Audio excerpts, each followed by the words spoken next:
이 시간 마음과 뜻과 정성을 다하여서 우리 하나님께 예배드리겠습니다.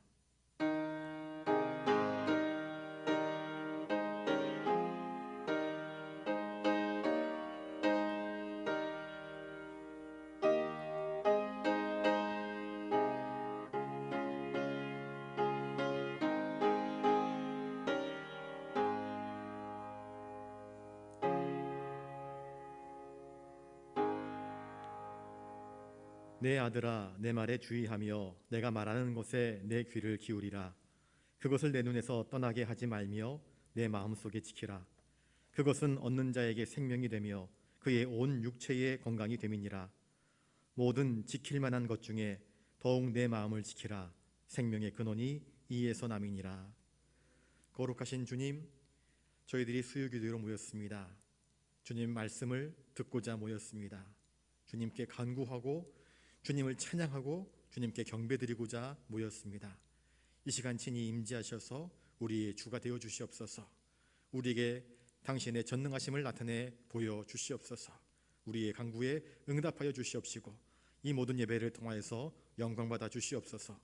존귀하신 예수님의 이름으로 기원하옵나이다. 아멘. 찬송가 363장 부르신 후에 주혜련 권사님 기도하시겠습니다.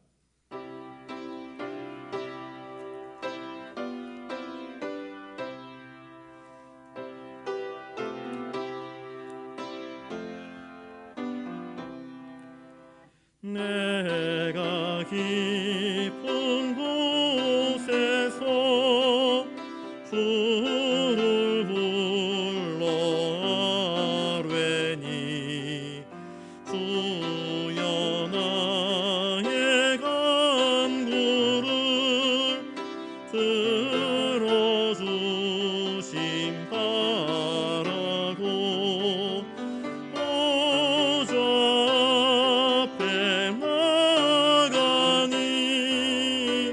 은혜 내려주소서. 주가 죄를 살피며 보다 능히 서리요. 오직 주만 모든 죄 용서하여 주시니 주님 앞에 떨면서 용서하심 빕니다. 하수꾼이 새벽을 기다리고 바라듯 나의 영혼 주님만 간절하게 바라네. 이스라엘 백성아 주를 바라보아라. 주의 크신 은혜와 그의 능력 바라라.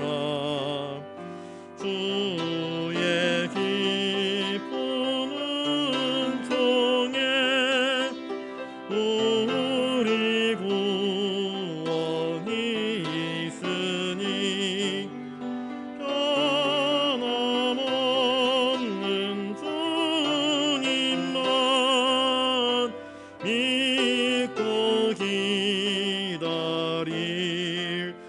기다릴지라.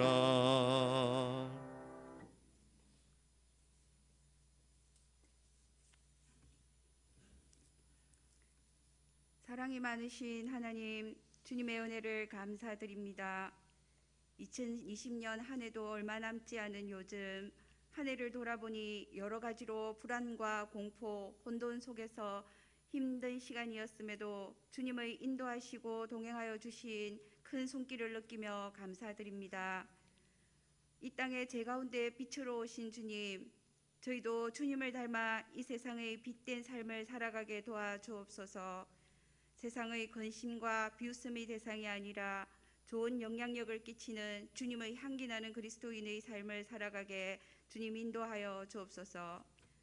이 세상에 평화로우신 주님, 저희가 서로 사랑하며 주 안에서 화평하여 주님이 주신 공동체 안에서 평화의 도구로 사용되게 하여 주옵소서. 저희의 삶이 물질적으로 또 인간적으로 풍성한 열매를 맺었다 할지라도 주님을 향한 영적인 성장과 열매가 없다면 그것은 헛된 노력이며 허무한 결실일 것입니다. 힘든 시간을 보내고 있는 이 상황 속에서 주님께 더 가까이 나아가며 더욱 주님을 바라보게 하시고 주님 원하시는 삶을 살아갈 수 있는 지혜와 믿음을 다하여 주옵소서. 코로나 백신이 상용화를 앞두고 있습니다. 부작용 없는 완벽한 백신으로 저희를 지켜주시고 공포에서 벗어나 저희의 일상이 회복되고 무엇보다 교회가 회복되어 주님을 향한 큰 그림들을 그리며 나아갈 수 있도록 주님 저희와 함께하여 주옵소서. 영육이 연약하거나 또 경제적으로 힘들어하는 영약의 교우들을 주님 기억하여 주셔서 위로하여 주시고 회복시켜 주셔서 그들이 주님의 은혜를 풍성히 누릴 수 있도록 도와주옵소서. 이 시간 목사님을 통하여 주시는 하나님의 말씀이 불안과 절망의 현실 속에서도 기쁨과 소망을 누릴 수 있는 회복의 말씀이 되어 세상에서 힘있게 살아갈 수 있도록 도와주옵소서. 모든 것을 감사드리며 예수님 이름으로 기도드립니다. 아멘.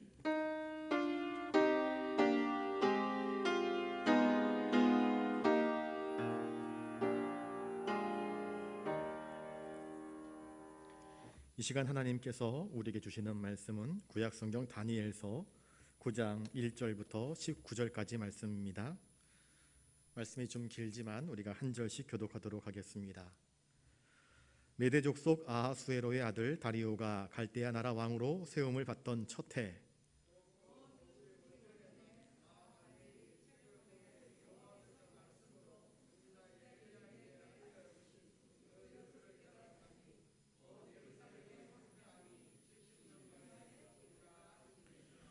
내가 금식하며 베옷을 입고 죄를 덮어쓰고 주 하나님께 기도하며 간구하기를 결심하고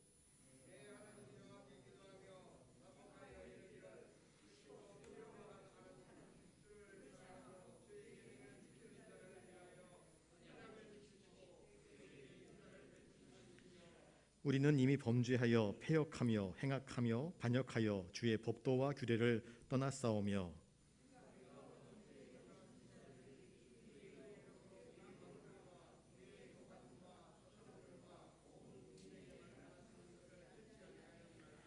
주여 공의는 주께로 돌아가고 수치는 우리 얼굴로 돌아오미 오늘과 같아서 유다 사람들과 예루살렘 거민들과 이스라엘이 가까운 곳에 있는 자들이나 먼 곳에 있는 자들이 다 주께서 쫓아내신 각국에서 수치를 당하였사오니 이는 그들이 주께 죄를 범하였음이니이다.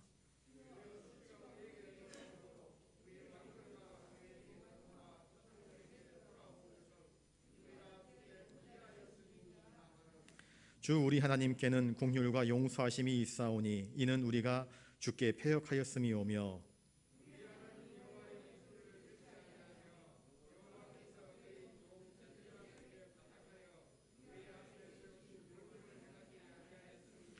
온 이스라엘이 주의 율법을 범하고 치우쳐 가서 주의 목소리를 듣지 아니하였으므로 이 저주가 우리에게 내렸으되 곧 하나님의 종 모세의 율법에 기록된 맹세대로 되었사오니 이는 우리가 주께 범죄하였음이니이다.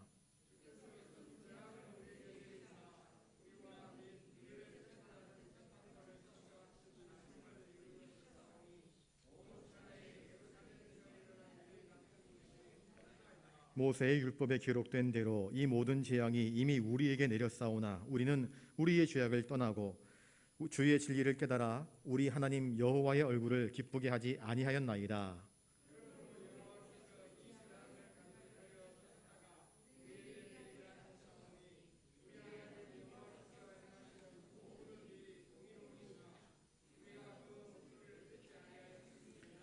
강한 손으로 주의 백성을 애굽 땅에서 인도하여 내시고 오늘과 같이 명성을 얻으신 우리 주 하나님이여, 우리는 범죄하였고 악을 행하였나이다.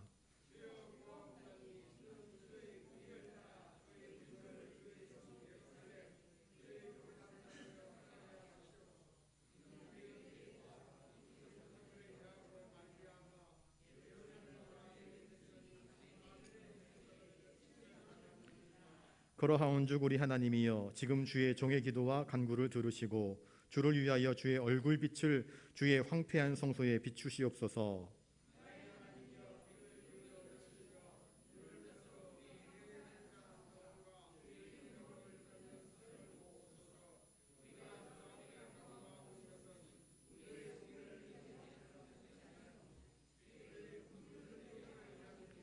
같이 읽습니다. 주여 들으소서, 주여 용서하소서, 주여 귀를 기울이시고 행하소서. 지체하지 마옵소서. 나의 하나님이여, 주 자신을 위하여 하시옵소서. 이는 주의 성과 주의 백성이 주의 이름으로 일컫는 바 됨이니이다. 아멘.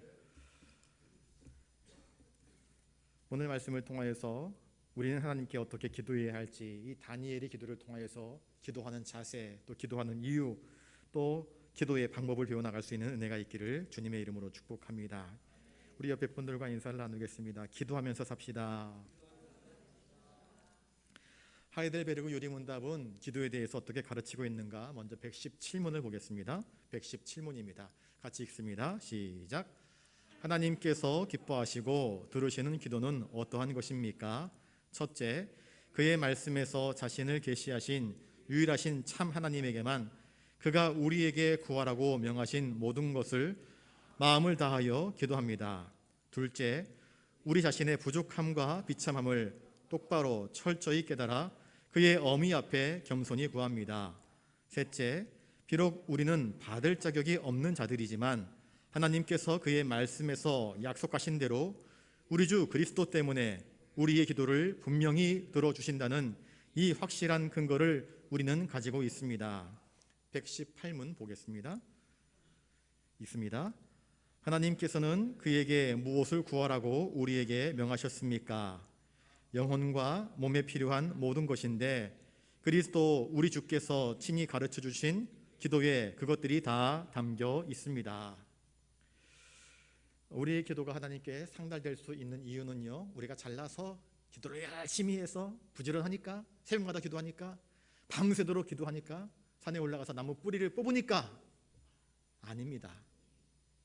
우리는 기도할 자격이 없는 자들입니다. 애초에, 일시당초. 왜냐하면 하나님은 거룩하신 분이시고 우리는 죄로 오염된 타락한 자들이기 때문입니다. 우리가 기도할 수 있는 근거는 무엇입니까? 성령이 말할 수 없는 탄식으로 우리를 도우시기 때문입니다. 성자 예수께서 우리의 기도의 중보자가 되어주시기 때문입니다. 오늘도 성령님은 말할 수 없는 탄식으로 우리를 위해서 간구하여 주심으로 말미암아 우리로 하여금 기도하게 하여 주십니다. 기도는요, 하나님과 교제할 수 있는 이 땅을 살아가는 우리들이 저 거룩한 처소에 계신 하나님과 교제할 수 있는 유일한 방법입니다. 그러므로 우리는 기도해야 됩니다. 기도하지 않는 자는 사실 엄밀한 의미에서 신앙인이라 이야기할 수 없습니다. 그러면 성도가 기도를 할 때 어떠한 마음가짐과 어떠한 자세, 어떠한 태도를 가지고 하나님께 나아가야 할까요? 하나님께 나아갈 때에 우리는 준비된 마음을 가지고 하나님께 나아가야 합니다. 아무렇게나 나아가는 것이 아닙니다. 준비하는 마음을 가지고 나아가야 합니다.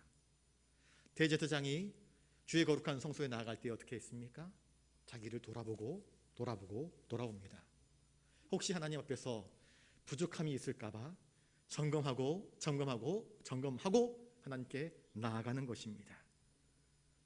하다못해 높은 사람을 만날 때에도 우리는 거울을 수십 번 쳐다봅니다. 미용실 가서 머리까지 합니다. 좋은 옷 입습니다. 신발, 넥타이 깨끗하게 하고는 높은 사람을 만나러 가지 않습니까? 하나님께 나아가는 우리의 자세는 어떠해야 할까요? 하찮은 인생, 별 볼일 없는 죄인이 하나님께 나아갈 때에 아무렇게나 대충 나아가는 것, 그건 합당한 것이 결코 아닐 것입니다. 사람들이 하나님께 기도하면서 어떤 목적을 가지고 기도할까요? 어떤 자세로 하나님께 나아가 기도할까요? 들어주시면 좋고 안 들어줘도 말고, 이거는 기도하는 자의 태도가 결코 아닙니다. 들어주면 좋고 안 들어주면 말고 하는 것은 그건 기도가 아닙니다. 그렇게 기도하는 것은 100번 1000번 기도를 해도 응답되지 않습니다. 기도를 할 때에 우리는 보통 나의 소원이 어떻게 응답될까, 내가 간구하는 것이 어떻게 응답될까, 이해란 마음을 가지고, 그러니까 기도의 중심이 하나님께 있는 것이 아니라 철저하게 나에게 있는 상황 가운데서 하나님께 나가는 경우가 많습니다. 하나님, 나는 이것도 필요하고 저것도 필요하고 이것도 주시고 저것도 주시고 복을 간구합니다. 하나님께서 우리에게 정말로 주시고자 하시는 그것을 구하기보다는 그저 세상을 살아가기에 내가 필요한 욕망 덩어리들을 하나님께 달라고 요청을 합니다. 어린아이가 TV를 봅니다. TV 보니까는 요리를 하고 있습니다. 엄마가 그 주로 시청한 요리 프로그램을 보니까 자기도 요리를 하고 싶습니다. 엄마에게 부탁을 합니다. 엄마, 나도 요리를 하고 싶어. 그러면서 엄마에게 칼 좀 주세요, 주방 가스레인지를 사용할 수 있도록 해주세요 하면 부모님이 허락합니까? 안 된다 이야기합니다. 오히려 아이들에게는 장난감, 소꿉장난할 수 있는 플라스틱 장난감을 주어서 이건 가스레인지고 이건 칼이야, 아무리 베도 손가락 다치지 않을 가짜를 줍니다. 왜 그렇습니까? 아직은 그 아이가 칼을 다룰 만한 능력이 안 되기 때문입니다. 우리는 하나님께 나아갈 때에 나의 간구하는 욕망을 가지고 하나님께 나아갑니다.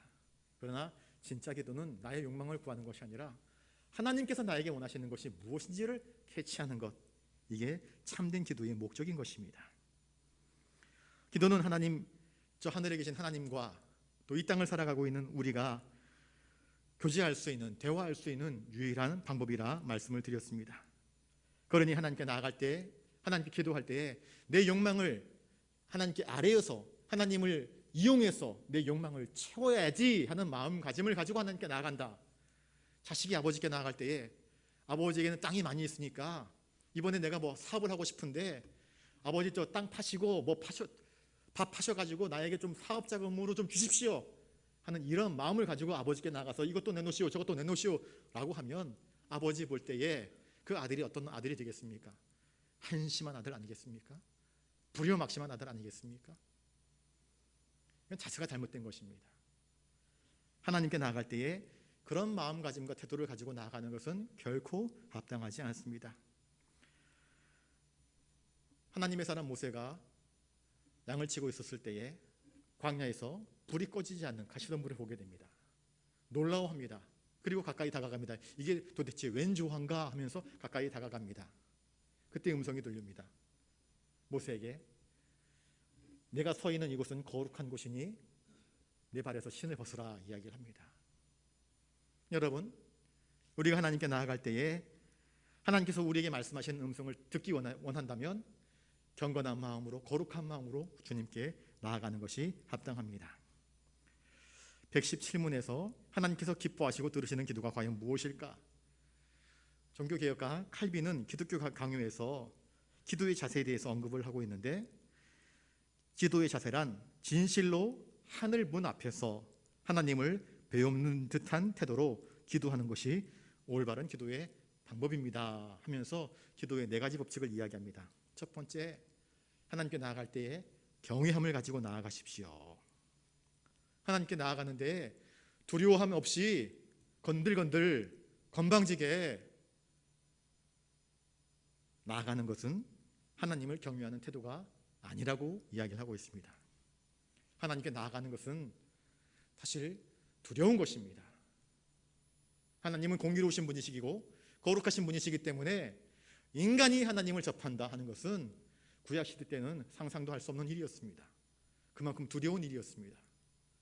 모세가 하나님의 그 지나가는 모습을 바라보고, 뒷모습을 바라보고 얼굴에 광채가 날 때 산 아래에 있던 백성들은 모세의 얼굴 보기도 두려워합니다. 그 영광이, 그 거룩함이 자신의 죄를 다 비출 것만 같고, 그래서 모세로 하여금 그 얼굴을 수건으로 가리우려 하지 않습니까?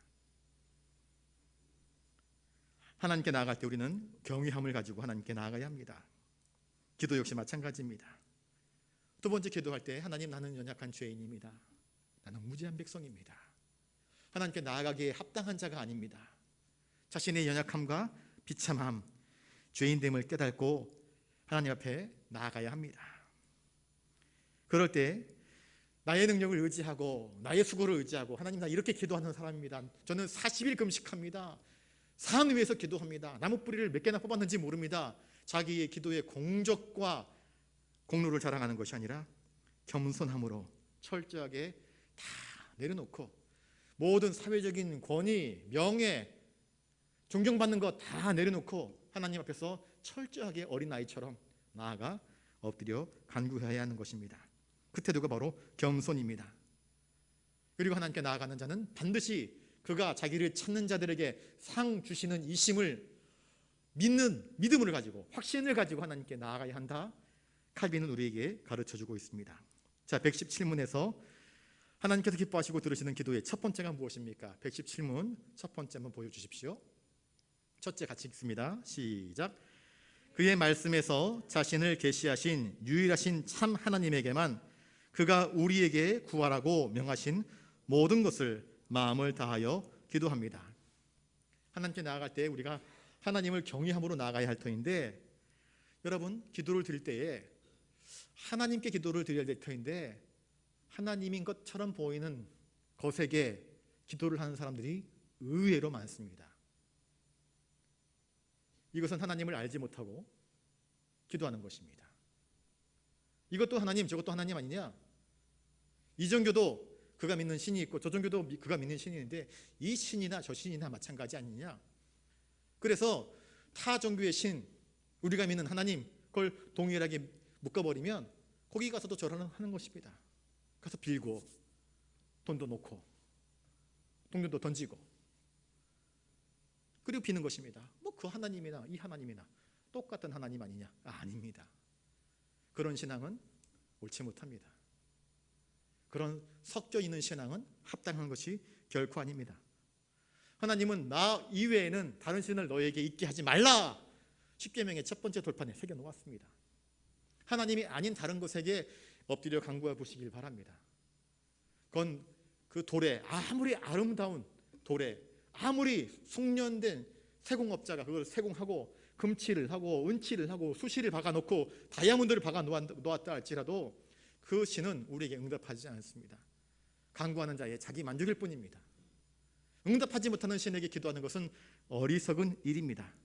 그리고 응답하지 않는 가짜 신에게 이것이 마치 하나님인 것처럼 엎드려 경배하는 것은 사실은 하나님을 기만하는 행위입니다. 오늘날 많은 사람들이 뭐 이 하나님이나 내 하나님이나 하나님을 찾으면 되는 것이 아니냐 하는데 그렇지 않습니다. 우리는 하나님을 바로 알고 천지를 지으신 하나님, 우리에게 유일한 구원자이신 예수 그리스도를 보내주신 그 하나님, 온 우주와 역사를 섭리하시는 그 하나님께 기도해야 하는 것입니다.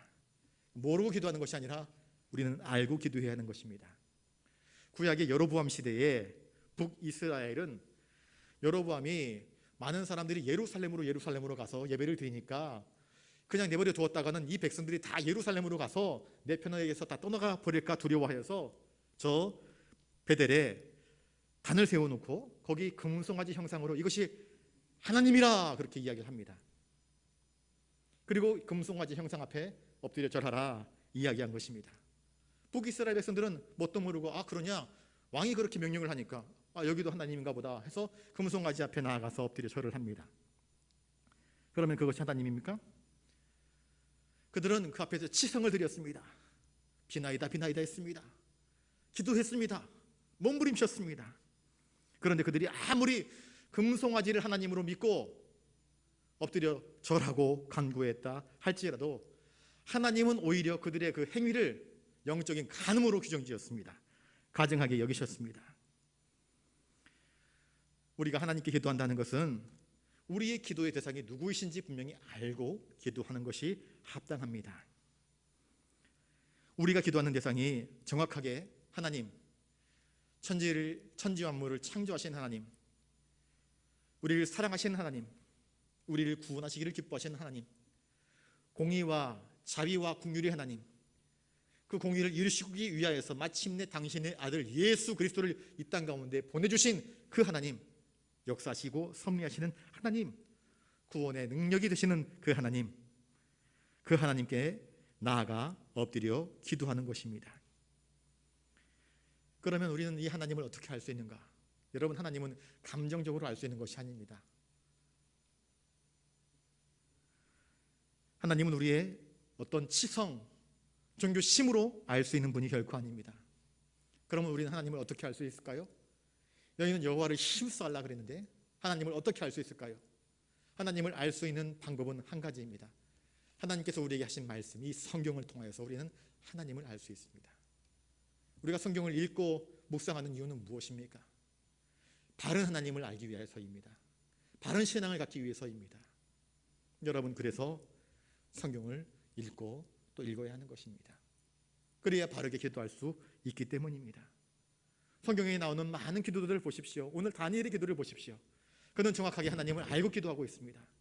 하나님이 누구신지, 하나님의 약속하시는 하나님, 그 하나님을 믿고 의지하면서 하나님께 나아가 엎드려 간구하고 있습니다.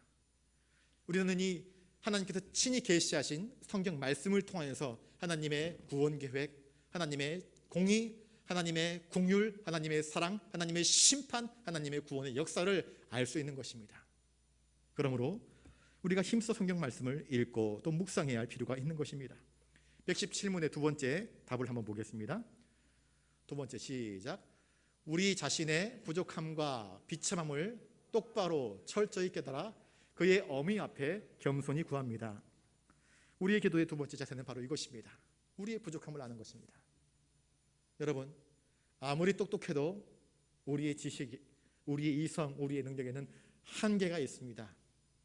인간은 유한한 존재입니다. 인간은 전능한 존재가 아닙니다. 인간은 전능하지 못합니다. 어찌 보면 전능하신 하나님 앞에서 우리 인간은 무능한 존재일 뿐입니다. 하나님의 전능하심 앞에서 자기의 유능함을 자랑할 수 있는 인생은 단 한 사람도 없습니다. 도토리 키재기일 뿐입니다. 우리는 연약한 자입니다. 하나님의 사람 다윗, 하나님의 사람 모세, 하나님의 사람 사도 바울, 이런 사람들이 어떻게 기도를 했습니까? 그는 우리들보다 더 신앙심이 좋았고 우리들보다 더 경건했으며 우리들보다 훨씬 뛰어난 인생을 살았던 사람입니다. 그런데 그들이 기도할 때 철저하게 하나님 앞에서 자신의 연약함과 부족함과 자신의 한계를 인식하면서 하나님의 도움을 구하고 있습니다. 여러분, 저와 여러분들도 이와 같은 마음가짐을 가지고 하나님께 나아가야 하는 것입니다. 기도는 하나님과 타협하는 것이 아닙니다. 하나님, 나 이 정도 할 테니까 하나님 이렇게 주시오, 내고 하는 것이 아닙니다. 협상하는 것이 결코 아닙니다. 물론 하나님은 우리에게 예수님을 통해서 너희들 이제부터는 하나님을 아빠, 아버지라 부르라 말씀하셨습니다.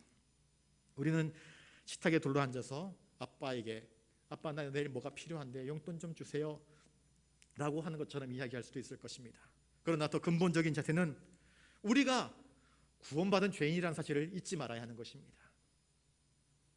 그래야 하기 때문에 더 겸손히, 더 간절히 하나님 앞에서 우리의 연약함을 깨닫고 기도하는 자세를 보여주어야 할 것입니다.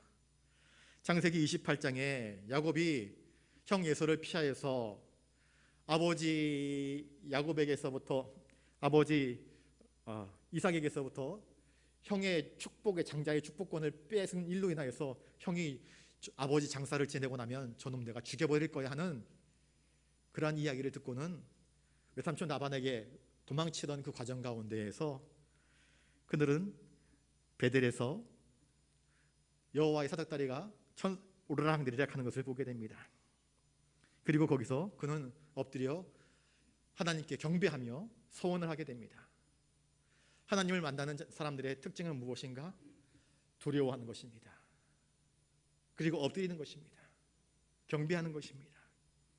내가 아무렇지도 않게 돌을 베고 잤던 이곳이 베델, 곧 하나님의 전이었다라고 하는 것이 그는 정말 엄청난 감동과 감격 앞에서 그 앞에 엎드려 경배하고 또 서원하는 모습을 우리에게 보여주고 있습니다. 하나님께 나아갈 때 예배의 과정을 한번 보십시오. 예배 순서를 보시면요, 말씀 이전에 꼭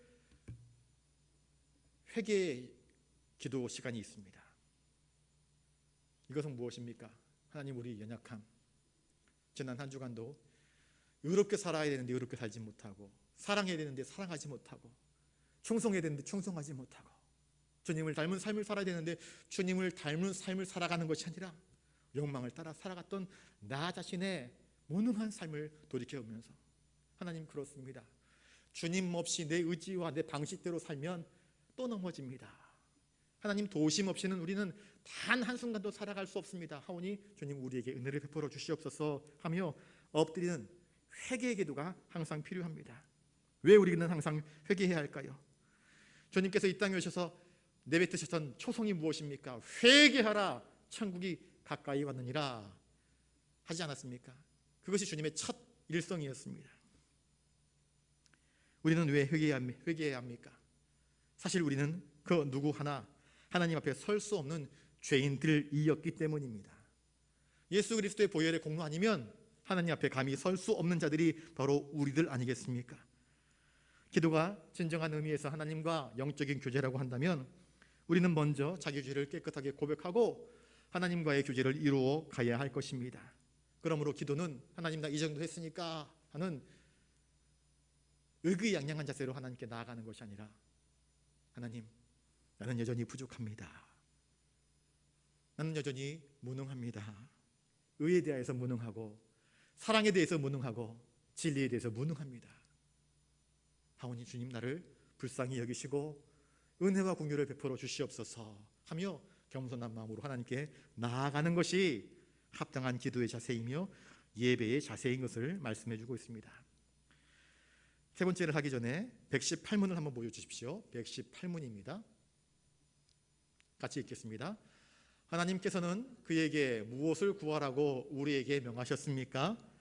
영혼과 몸에 필요한 모든 것인데 그리스도 우리 주께서 친히 가르쳐 주신 기도에 그것들이 다 담겨 있습니다. 마태복음 6장 33절을 말씀 보여주십시오. 자, 시작. 너희는 먼저 그의 나라와 의를 구하라. 그리하면 이 모든 것을 너희에게 더하시리라. 많은 사람들이 주님께 나와 기도할 때에 좋은 것, 높은 것, 많은 것, 큰 것, 올라가는 것, 이런 것들을 구합니다. 그런데 주님은 제자들에게 말씀하시기를, 그런 거 말고 너희가 진짜 구해야 될 것이 있어. 너희들이 정말로 구해야 될 것이 있는데 그게 뭐냐? 먼저 하나님의 나라와 하나님의 의를 구하라.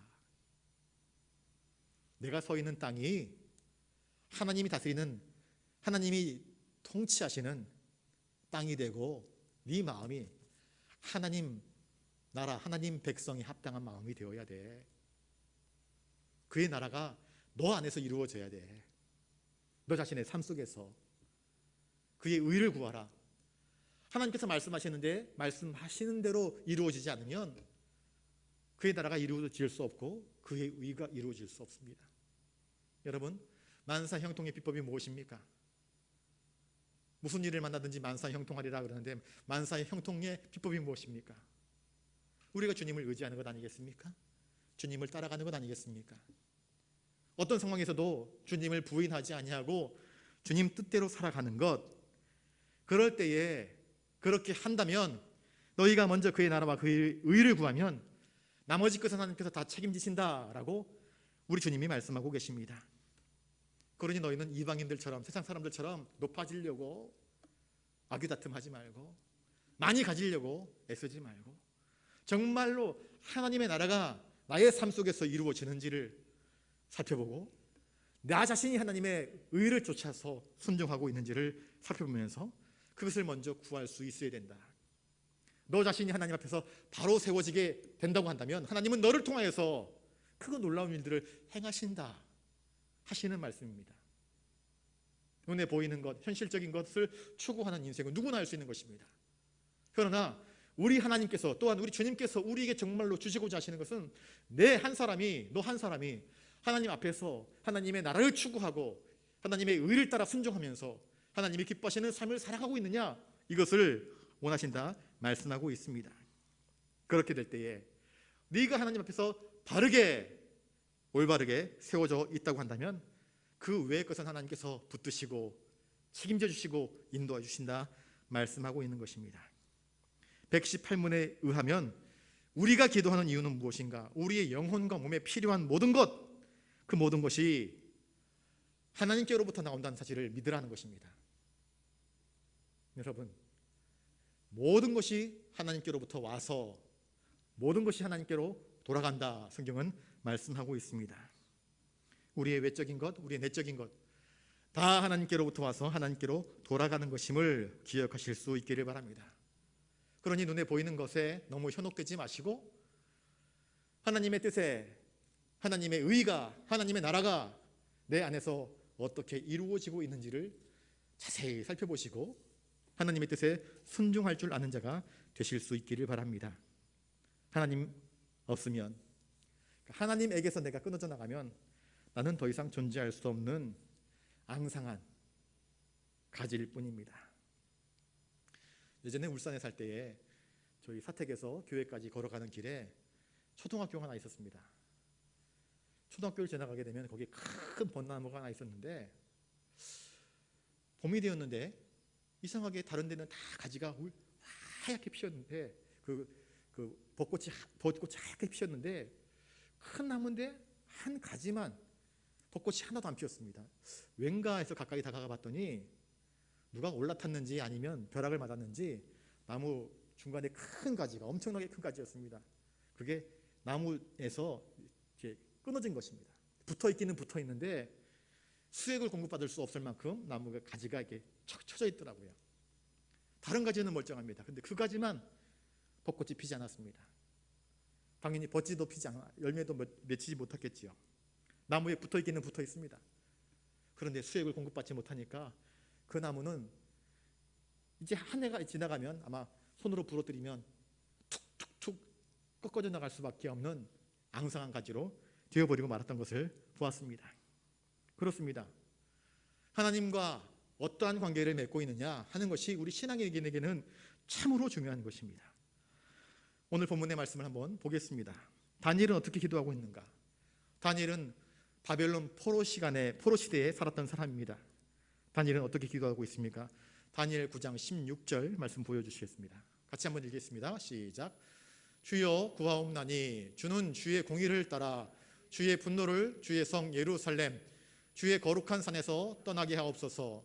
이는 우리의 죄와 우리 조상들의 죄악으로 말미암아 예루살렘과 주의 백성이 사면에 있는 자들에게 수치를 당함이니이다.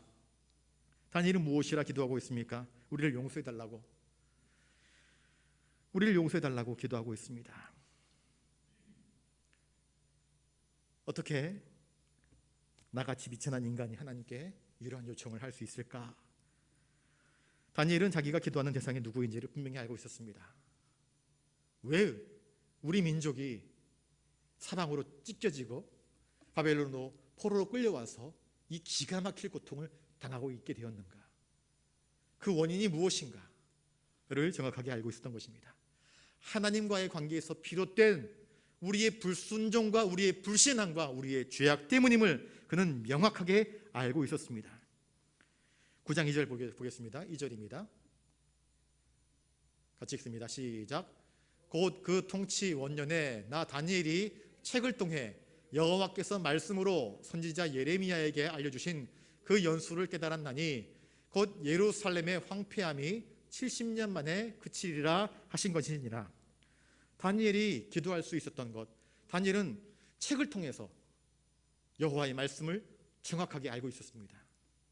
예레미야에게 하신 말씀이 무슨 뜻인지 그는 말씀을 통하여서 깨달았습니다. 그러니 그 말씀의 근거에서 하나님께 호소하고 부르짖고 있습니다. 모르고 기도하는 것이 아니라 알고 기도하고 있는 것입니다. 하나님은 우리에게 언약하지 않았습니까? 예레미야를 통하여서 말씀하지 않았습니까? 다니엘은 하나님께서 말씀하시면 그 언약의 말씀이 단 하나도 어긋남이 없이 완전하게 신실하게 이루어지게 하시는 하나님이신 것을 알고 있습니다. 그러므로 그 신실하신 하나님의 언약을 붙잡고 하나님께 은혜를 구하고 있는 것입니다. 여러분, 이와 같은 확신을 가지고 하나님께 기도하는 것이 다니엘에게는 큰 힘이 된 것입니다. 여러분, 우리도 알고 기도해야 됩니다. 그렇게 기도할 때 그것이 그에게 큰 힘과 능력이 되는 것입니다. 기도하는 사람이 확신을 가지고 기도할 때에 그것은 그가 참으로 하나님을 신뢰하고 있다라고 하는 확실한 믿음의 증거가 되는 것입니다. 9장 5절 말씀, 다니엘서 9장 5절 말씀 같이 보겠습니다. 우리는 이미 범죄하여 패역하며 행악하며 반역하여 주의 법도와 규례를 떠났사오며 6절 우리가 또 주의 종 선지자들이 주의 이름으로 우리의 왕들과 우리의 고관과 조상들과 온 국민에게 말씀한 것을 듣지 아니하였나이다. 우리가 이 지경이 된 것, 포로로 끌려온 것, 이와 같은 비참한 인생을 살아가는 이유는 무엇인가? 우리의 죄 때문이라. 우리의 죄 때문이라. 다니엘이 그런 죄를 졌습니까? 다니엘의 죄가 아닙니다. 그런데 다니엘은 우리의 죄라 이야기를 하고 있습니다. 자기 백성의 죄악된 모습이 그들만의 죄가 아니라 우리 조상 탓하는 것이 아니라 남 탓하는 것이 아니라 바로 우리들의 죄인 것을 고백하고 있는 모습을 우리에게 보여주고 있습니다. 8절입니다. 8절 같이 읽습니다. 주여 수치가 우리에게 돌아오고 우리의 왕들과 우리의 고관과 조상들에게 돌아온 것은 우리가 주께 범죄하였음이니이다. 11절 온 이스라엘이 주의 율법을 범하고 치우쳐 가서 주의 목소리를 듣지 아니하였으므로 이 저주가 우리에게 내렸으되 곧 하나님의 종 모세의 율법에 기록된 맹세대로 되었사오니 이는 우리가 주께 범죄하였음이니이다.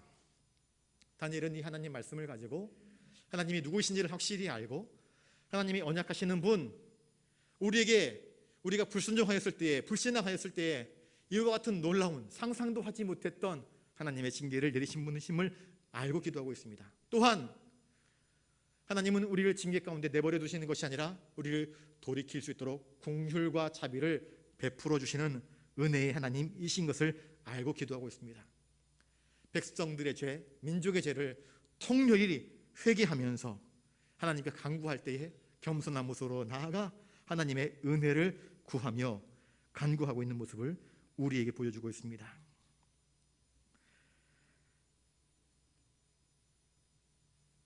하이델베르크 교리문답 117문 세 번째 한번 보여주시겠습니까? 세 번째입니다. 셋째 같이 읽습니다. 시작.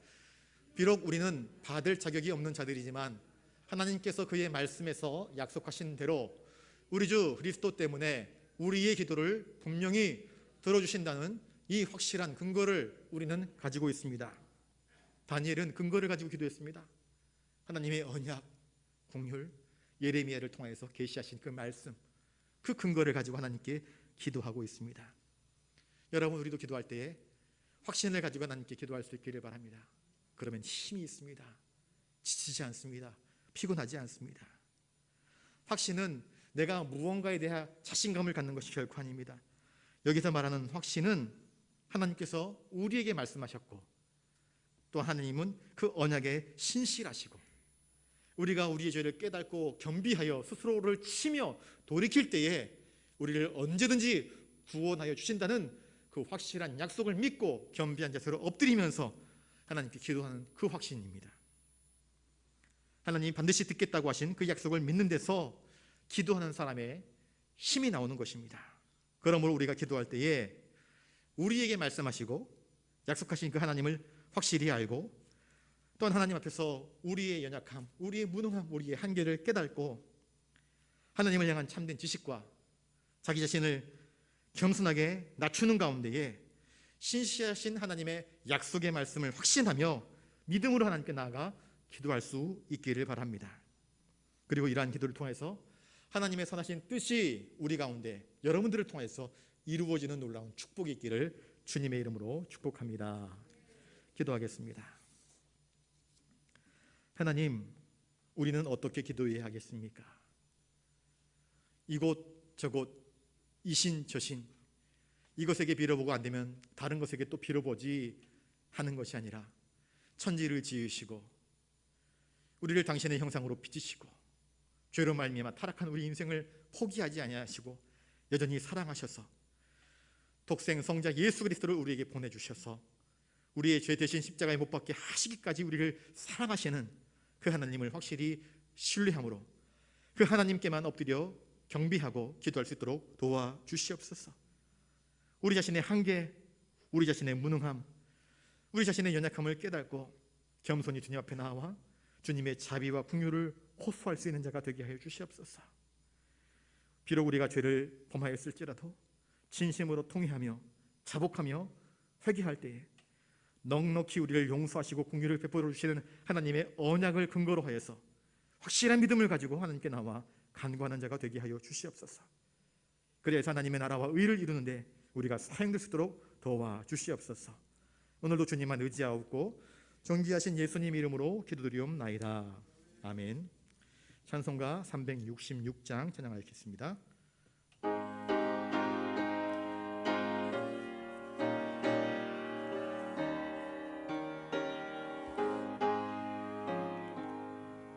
어두운 내 눈 밝히사 진리를 보게 하소서.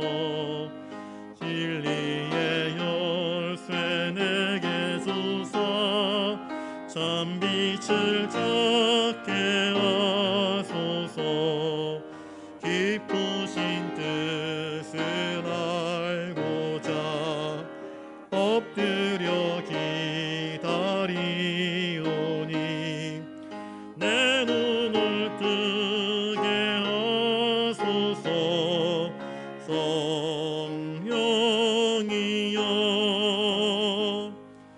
막혀진 내 귀 여시사 주님의 귀한 음성을 이 귀로 밝히 들을 때에 내 기쁨 한량 없겠네. 깊으신 뜻을 알고자 엎드려 기다리오니 내 귀를 열어주소서.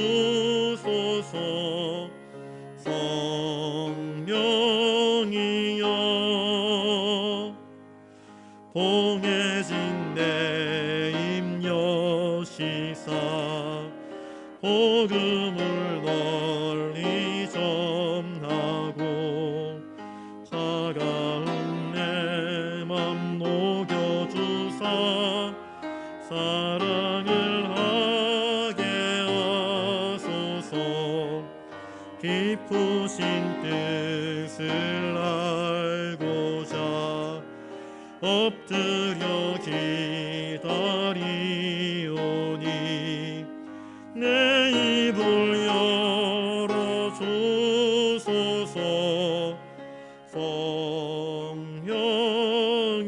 성령이여 방금 불렀던 우리 찬송가처럼 주님, 어두운 내 눈, 막혀있는 내 귀, 봉해진 내 입을 열어주시옵소서. 주님의 깊으신 뜻을 알게 하여 주시옵소서. 나의 욕망으로 구하는 기도가 아니라 하나님의 뜻을 알고자 하는 기도로 우리의 기도를 바꾸어 주시옵소서. 나의 의지로 인생을 살아가는 것이 아니라 하나님이 이끄시는 대로 순종하며 살아갈 수 있는 정결한 믿음을 우리에게 주시옵소서. 그래서 주님의 시선으로 세상을 바라보고 주님의 마음으로 세상을 품고 주님의 손과 발이 되어서 주님이 기뻐하시는 거룩한 일꾼으로 하나님의 사람 모세처럼, 하나님의 사람 다윗처럼, 하나님의 사람 사도 바울처럼 그렇게 구별되고 정결하고 하나님이 기뻐하시는 의미 있는 인생을 살아갈 수 있도록 주여 우리를 사용해달라고 이 시간 우리 기도할 수 있기를 바라고요. 코로나19가 점점 더 기승을 부리고 있습니다. 올 겨울이 고비인 것 같습니다. 이제 686명인가요? 오늘 곧 700명, 의사들은 1000명까지도 지금 예상을 하고 있는데 지금 이 고비에 우리가 고비를 잘 넘기지 못하게 되면 다른 나라들과 다를 바 없이 1000명이 넘게 되면 그다음부터는 기하급수적으로 늘어날 수밖에 없는 상황이 됩니다. 여러분 위에서 기도해 주십시오. 이것이 잠잠해져야 됩니다. 오늘 유튜브를 통해서 서울 쪽의 상황이 어떤가 봤더니 아주 그냥 사람들의 탄식이 대단합니다. 모든 게 다 통제돼 가지고 장사를 할 수 없으니까 연말에 대목을 누려야 할 그 사람들이 코로나가 끝날 줄 알고 연말이면 조금이나마 그나마 예상을 올릴 수 있을 줄 알고 기대했던 사람들이 사서 창고에 재워놓은 것 하나도 팔 수 없고, 음식점들 9시 이후에 뭐 할 수 없고, 사람들이 아무도 돌아다니지 않는 유령 도시처럼 그렇게 9시 이후에 다 통제되고 있으니 참 답답하다 하는 이야기들을 전해 들었습니다. 여러분, 코로나로 지쳐있는 이 땅의 모든 사람들을 위해서 기도해 주시길 바라고요. 또 감사한 일은 필리핀 김상철 선교사님, 아프리카 케냐, 우리 교회가 직접적으로 돕지는 않지만 우리 이승일 선교사님에게 한 무명의 사람이 선교헌금을 주셨어요. 그래서 송금을 했더니 너무 고맙다고 이렇게 연락이 왔습니다. 정말 아직 성탄절이 오지 않았는데 뜻밖의 성탄의 선물을 받은 것 같다 하면서 너무 기뻐하는 모습을 보고 참 저렇게 열심히 하는 사람들에게 하나님의 은혜를 베푸시는구나 하는 생각을 해보았습니다. 선교 현장이 많이 어둡고 힘이 듭니다. 필리핀 김상철 선교사님은 장소가 협소해서 예배를 드릴 수 없으니까 조금 더 넓은 곳으로 가서 정해진 공간에 수용할 수 있는 인원이 적기 때문에 조금 더 넓은 곳으로 가서 이제 예배를 드리려고 하고 있고요. 지금은 쌀 선교를 하고 있습니다.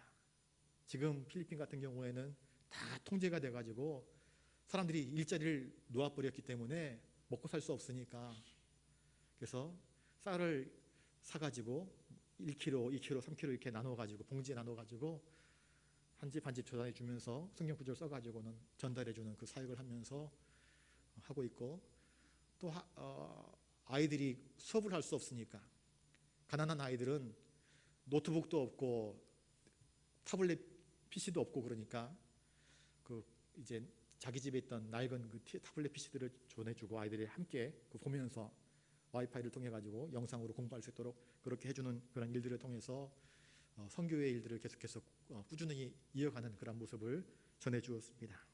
얼마나 감사한지 모릅니다.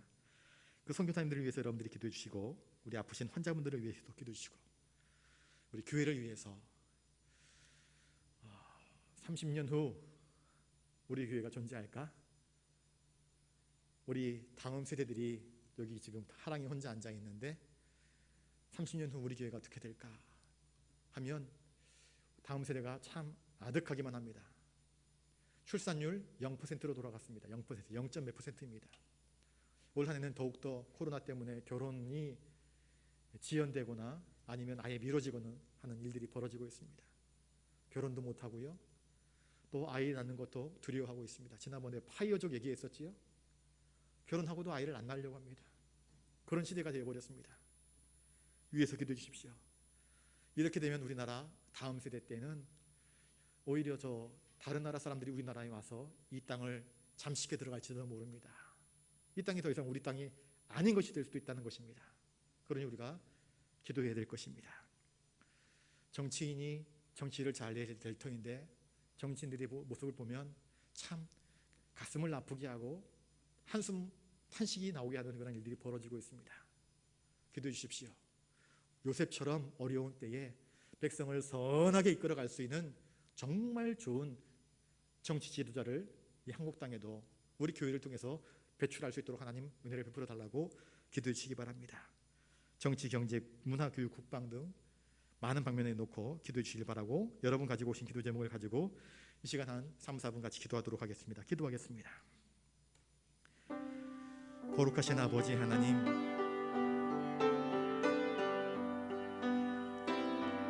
하나님을 의지할 수밖에 없는 참담한 현실이 우리의 삶 앞에 놓여 있습니다. 코로나가 남의 이야기인 줄만 알았었는데 이 코로나가 대한민국에 상륙을 하고 잠잠해지는가 싶더니 다시 겨울이 되면서 기승을 부리고 코로나 확진자가 매일매일 그 숫자가 늘어나는 일들로 인하여서 우리의 삶이 위태롭고 경제가 큰 타격을 받고 장사하는 사람들이 장사를 하지 못하고 경제가 위축되는 안타까운 일이 벌어지고 있습니다. 비단 우리나라만의 문제가 아니라 전 세계적으로 4,600만 명이 넘는 사람들이 확진자가 되었고, 많은 사람들의 생명을 앗아가는 상상도 하지 못했던 비극적인 일들이 우리들의 삶 속에서 현실로 이루어지고 있습니다. 이 일이 언제 끝날지 아무도 예측을 할 수 없습니다. 하나님의 도우심을 간절히 간구합니다. 하나님의 은혜를 간구합니다. 주여, 이제 멈추어 주시옵소서. 우리를 구원하여 주시옵소서. 우리는 이 코로나의 위기에서 우리의 능력만으로는 해결할 수 없는 연약하고 무능한 자들입니다. 주여, 주님은 전능하시오니 이 모든 악한 질병에서 하나님, 우리가 건진을 받을 수 있도록 도와주시옵소서. 주여, 은혜를 베풀어 주시옵소서. 코로나로 인하여서 지쳐있는 많은 백성들 붙잡아 주시옵시고, 의료 현장에 있는 우리 의사와 간호사들을 붙잡아 주시옵시고, 병상에서 누워 신음하고 있는 많은 사람들을 주님 긍휼히 여겨 주시옵소서. 오늘도 선교의 현장에서 복음을 열심히 증거해야 될 터인데 코로나로 인하여서 접촉이 차단되어지고, 그래야 해서 어쩔 수 없이 또 다른 방식의 선교 활동을 통하여서 주님의 일들을 꾸려나가는 당신의 귀한 일꾼들을 주님 붙잡아 주시옵소서. 은혜를 베풀어 주시옵소서. 하나님의 그 귀한 사역들을 잘 감당해 나갈 수 있도록 주님 돕는 자들을 붙여주시옵시고, 하나님 포기하지 아니하고 주님의 영광을 위하여서 끝까지 쓰임받을 수 있도록 도와주시옵소서. 그들의 열정이 소진되지 않도록 하여 주시옵시고, 오히려 더 큰 능력을 주님께서 덧입혀 주시옵소서. 정치가 엉망입니다. 경제가 위축되었습니다. 교육이 삐그덕거리고 있습니다. 국방의 위기가 감지되고 있습니다. 문화는 혼탁해지고 오염되고 있습니다.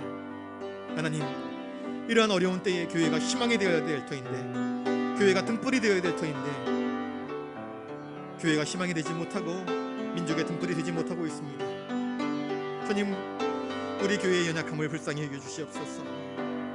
우리 한국교회를 불쌍히 여겨 주시옵소서. 다시 이 시대를 향하여서 거룩한 주님의 빛을 드러낼 수 있도록 도와주시옵소서. 주여, 저희들을 불쌍히 여겨 주시옵소서. 육신의 질병들로 인해서 고통 중에 있는 우리 성도들을 붙잡아 주시옵시고, 오늘도 이 저녁에 여러 가지 기도의 제목들을 가지고 나와 주님의 은혜만을 구하며 엎드려 간구하는 당신의 백성들의 눈물과 호소를 들어주시옵소서. 주여, 은총을 베풀어 주시옵소서. 주여, 도와주시옵소서.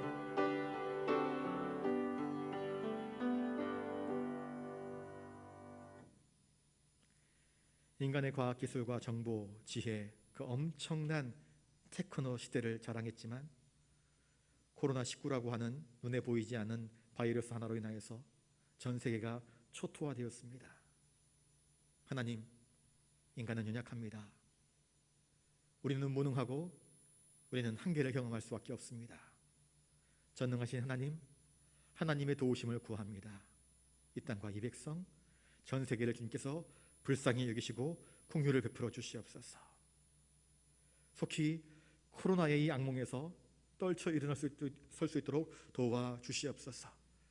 주님, 우리의 다음 세대가 심히 염려스럽습니다. 걱정이 됩니다. 하오니 주님께 기도할 수밖에 없습니다. 주님 도와주시사 우리의 다음 세대에 신앙이 끊어져 버리는 것이 아니라 믿음의 바톤을 잘 전달해 주어서 우리들보다 더 뛰어난 믿음의 다음 세대들이 되게 하여 주시옵시고, 그들을 통하여서 여호수아와 같은, 갈렙과 같은 믿음의 일꾼들이 배출될 수 있도록 도와주시옵소서. 이 나라 정치, 교육, 문화 여러 방면에서 위기가 감지되고 있습니다. 하나님, 요셉과 같이, 다윗과 같이 백성들을 위해서 선하게 다스릴 수 있는 믿음이 있는 지혜, 지도자가 배출될 수 있도록 도와주시옵소서. 하나님, 오늘도 이 저녁에 여러 가지 제목들을 가지고 기도하였습니다. 하나님, 잘못 기도드린 것 있으면 지워주시옵시고, 하나님께서 원하시는 대로 우리의 삶을 이끄시고 인도하여 주시옵소서. 그리하여서 주님의 뜻이 우리의 삶을 통하여서 영광스럽게 나타날 수 있도록 주여 저희들을 도우시고 인도하시고 사용하여 주시옵소서. 온전히 주님께 모든 것 내어 맡기오며 존귀하신 예수님 이름으로 기도드리옵나이다. 아멘. 이제는 우리 구주 예수 그리스도의 은혜와 하늘 아버지의 놀라우신 사랑하심과 성령님의 감동감화 역사 교통하심이 더 좋은 믿음의 사람들로 세워지길 원하는 사랑하는 부산 영락교회 모든 믿음의 권속들과 영상으로 예배하는 모든 성도들 머리머리 위에, 이 대한민국 위에 이제로부터 영원토록 함께하옵시기를 간절히 축원하옵나이다. 아멘.